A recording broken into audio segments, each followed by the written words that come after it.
네, 안녕하세요. 닥터나인입니다. 반갑습니다. 네, 벌써 두 번째 영상이네요.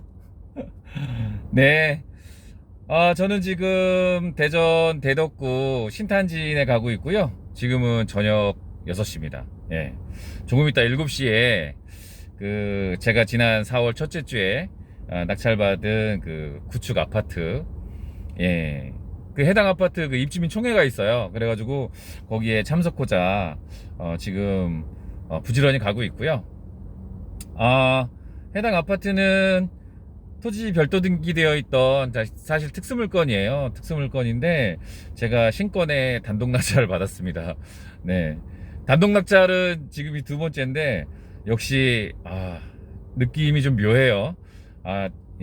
맞게 한 것인가, 잘하고 있는 것인가. 예.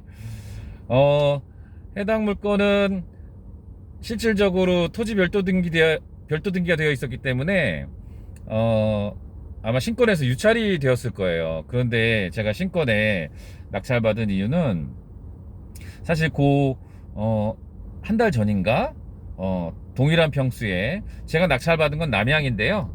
동일한 평수에 동양이 한 1억 1천 정도의 거래가 됐어요. 예, 1억 1천 정도의 거래가 돼가지고 그래서 감정평가가 8,200인가 300이었어요. 죄송합니다. 8,200이었어요. 그래서 제가 8,300을 쓴 것 같아요. 예. 그래서 이게 한번 유찰이 되고 나면 그때는 경쟁이 더 치열할 거라 판단이 돼가지고 그래가지고 제가 아예 신권에 낙찰을 받자 판단이 돼서 신권에 낙찰을 받았고요. 토지가 별도 등기되어 있기 때문에 사실 응찰자들은 많지 않을 것이다 라고 예상을 했고요. 한 명, 두 명? 예, 근데 저 혼자였더라고요. 예. 그래서 제가 단독 낙찰을 받았습니다. 오늘 제가 이제 여러분들께 드리고 싶은 얘기는 제가 여기서 좀 실수한 것들이 몇 가지 있어서 사실 천당과 지옥을 왔다 갔다 했어요. 그래서 그 부분을 좀 말씀드리고 싶어서 오늘 좀 같이 공유하고 싶어서 이렇게 이야기하고 있고요. 어떤 부분이냐면 제가 이 해당 아파트 임장을 할 때 공인중개소를 한 곳만 방문했어요. 원래 이제 평소에 한 두 곳에서 세 곳은 제가 방문하거든요. 근데 이제 주변에 공인중개소가 많지 않다 보니까 한 곳만 좀 방문을 했었습니다. 사실 그게 좀 어떻게 보면은 실수였고요. 그래서 좀 여러분들께 말씀드리고 싶은 건 최소한 한 세 곳 정도 입찰에 참가할 물건이라면 최소한 중개소는 한 세 곳 정도 방문해야지 해당 물건에 대한 어떤 정보력을 좀 많이 풍부하게 가져갈 수 있고 거기서 객관적인 사실들을 추려내서 입찰가라든가 그 다음에 해당 물건에 대한 어떤 어느 정도의 내가 마음을 갖고 입찰을 들어가야 될지 또는 간혹 가다가 중개소 소장님들이 해당 물건 내역들을 잘 알고 계시는 분들이 계세요. 뭐 본인들이 직접 이 전세 임대차 계약이라든가 아니면 매매 계약을 하셨던 물건들도 있거든요. 그런 물건인 경우는 명도가 어느 정도 수준일지까지 예측이 가능하거든요. 그래서 제가 오늘 드리고 싶은 얘기는 중개소를 한 세 곳 정도는 꼭 방문하셨으면 좋겠다. 왜냐하면 제가 한 곳을 방문했잖아요. 그 한 곳을 방문했는데 중개소 소장님이 해당 물건이 투자 가치가 충분히 있음을 설명을 해주셨고요. 그리고 또 그 옆자리에 할아버지 한 분이 계셨어요. 그 아파트에 사시는 할아버지셨는데 저에게 그 토지 별도 등기된 거 다 해결할 거다. 걱정할 게 하나도 없다. 그러니 입찰 봐라. 이렇게 말씀을 해주셨거든요. 그래서 제가 이제 신권에 단독 낙찰을 받았는데 지금 해당 주변에 동일한 평수 동일한 연식의 아파트들이 한 1억 5천에서 좀 우리가 이제 흔히 이야기하는 아라리 좋은 동의 좋은 층은 한 1억 7천 정도 그렇게 거래가 되고 있어요. 그런 거래가를 봤을 때 가격이 너무 좋은 거죠. 8,200만 원이면. 그래서 저는 사실 주저하지 않고 낙찰을 받았습니다.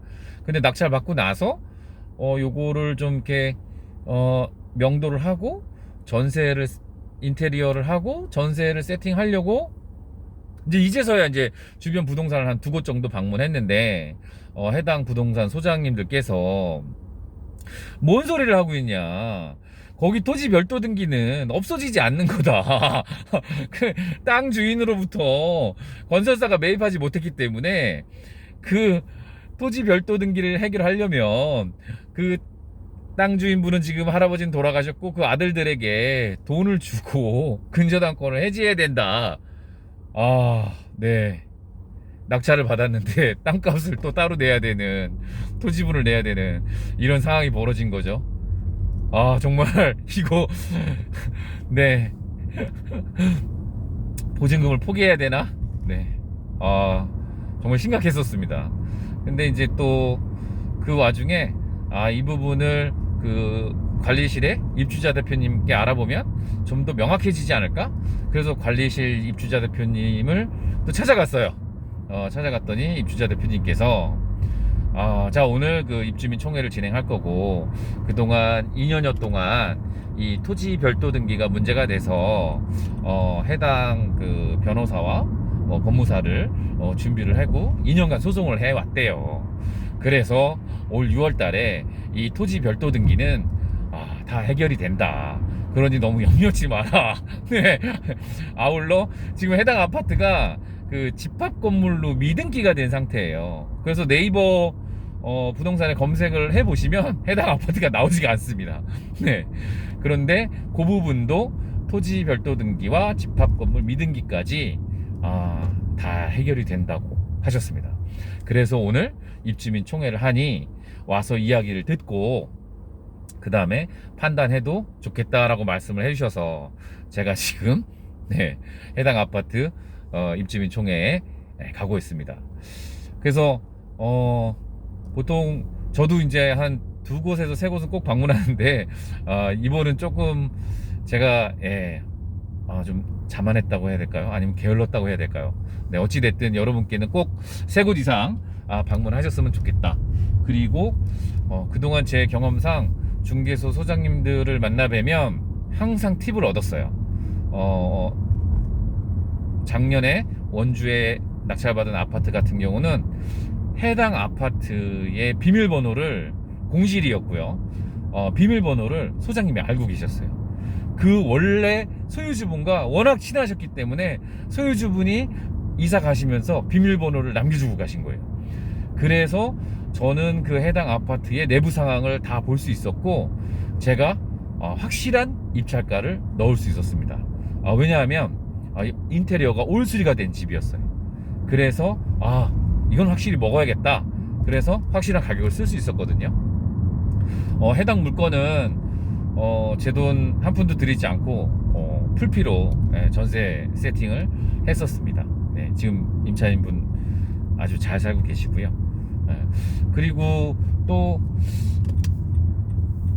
지난번 광주에 낙찰받은 아파트 같은 경우는 해당 점유자를 그 소장님께서 직접 매매 거래를 해주신 분이에요. 그러다 보니까 그 점유자분의 어떤 성향이라든가 그리고 지금 어떤 상황에 놓여 있는지 이런 것들을 좀 유추할 수가 있었어요. 그래서 명도의 난이도가 생각보다 그렇게 어렵지 않겠구나, 그리고 명도가 빨리 끝날 수 있겠구나 라고 판단을 할 수 있었어요. 그래서 제가 이제 여러분들께 중개소는 3곳 이상 방문하셨으면 좋겠고, 두 번째 마지막으로 한 가지만 더 말씀드리면, 중개소 방문하실 때 그 이제 우리가 이거 공부할 때는 뭐 전세, 월세, 임대차를 구하는 것처럼 또는 매수할 것처럼 이렇게 조금 약간 이렇게 포장을 해서 중개소를 방문하라고 이렇게 말씀들 해주시잖아요, 강사님들께서. 아닌가요? 저는 그렇게 배워가지고 마치 전월세를 구하는 사람처럼 또는 집을 실수요자처럼. 근데 저는 그렇게 실질적으로 임장해서 그렇게 하지 않고 있고요. 별로 사실 그게 도움이 되질 않아요. 저는 소장님들 만나면 말씀을 드려요. 경매 물건에 관심이 있어서 왔고, 그리고 제일 중요한 거, 해당 물건을 전세나 월세로 세팅하고 싶은데 소장님 지금 전세와 월세 수요가 어느 정도 되나요? 가격선은 어떻게 되나요? 만약에 제가 이거 낙찰을 받고 인테리어 올수리 후에 매도하면 기간이라든가 매매 금액은 어느 정도 선이 될까요? 이렇게 좀 적극적으로 물어보는 편이에요. 그러면 대체적으로 소장님들께서 친절하게 말씀을 잘 해주시고요. 그리고 또 이제 본인들이 알고 계셨던 그 해당 물건의 그 스토리들을 하나둘씩 풀어주세요. 그래서 좀 이렇게 오픈해서 경매 물건 때문에 여쭤보러 왔다. 그 대신 매도와 전세와 월세 세팅에 대해서 반드시 물어봐 주셔야 돼요. 왜냐하면 소장님은 낙찰받으면 네 본인한테 연락을 줘라 이렇게 말씀을 하시기 때문에 꼭 그 부분 체크해 주시면 될 것 같아요. 물론 간혹 가다가 정말 인기가 많은 물건들이 있어요. 그 이제 그 전면도로에 있는 상가라든가 특히 상가 1층 그런 거 같은 물건 같은 경우는 워낙 많은 사람들이 해당 주변에 중개소를 찾다 보니까 사실 소장님들께서도 많이 지치실 것 같아요. 예, 그래서 뭐 경매 물건 물어보러 왔어요. 그러면 이제 간혹가다 네네네 이렇게 뭐 이렇게 답변해 주시고 그러시는데요. 뭐 그런 부분에 굳이 서운해할 필요는 없을 것 같아요. 예, 소장님들도 바쁘고 힘드시니까. 예, 그래서 조금 적극적으로 이렇게 좀 물어보면 좋겠다. 그래서 오늘은 요 두 가지 사항에 대해서 좀 말씀을 드렸고요. 지금 요 아파트는 다음 주면 명도가 이루어질 것 같고요. 그리고 명도 이후에 그 일단은 청소를 해야 됩니다. 네, 아파트 안에 좀 쓰레기가 많아요. 네, 제가 말씀드렸죠. 작년 말서부터 쓰레기 아파트를 많이 처리했다고. 그래서 쓰레기를 좀 처리하고 그 다음에 인테리어를 한 2주 정도 진행하고 그 다음에 지금 제 생각에는 전세를 1억에 세팅할 예정입니다. 1억에 세팅을 할 예정이고요. 아마도 토지 별도 등기와 그 다음에 그 집합 건물 미등기 이 부분이 해결이 된다면 해당 아파트가 한 못해도 한 1억 5천 정도 그 정도의 평가는 충분히 받을 수 있다. 그리고 그 주변이 지금 현재 그 아주 오래된 그 다세대 빌라로 이렇게 형성이 되어 있어요. 그래서 향후에 어떤 재개발 재건축도 충분히 생각해 볼 수 있다. 이렇게 판단이 됩니다. 오늘은 여기까지 좀 말씀을 드리고요. 다음번에는 좀 더 참신한 내용 그리고 좀 신선한 내용으로 여러분들 찾아뵙도록 할게요. 그리고 네, 인테리어 현장 또는 낙찰받은 아파트 현장을 직접적으로 좀 보여드릴 수 있도록 준비하겠습니다. 네, 감사합니다. 이상 닥터나인이었습니다. 고맙습니다.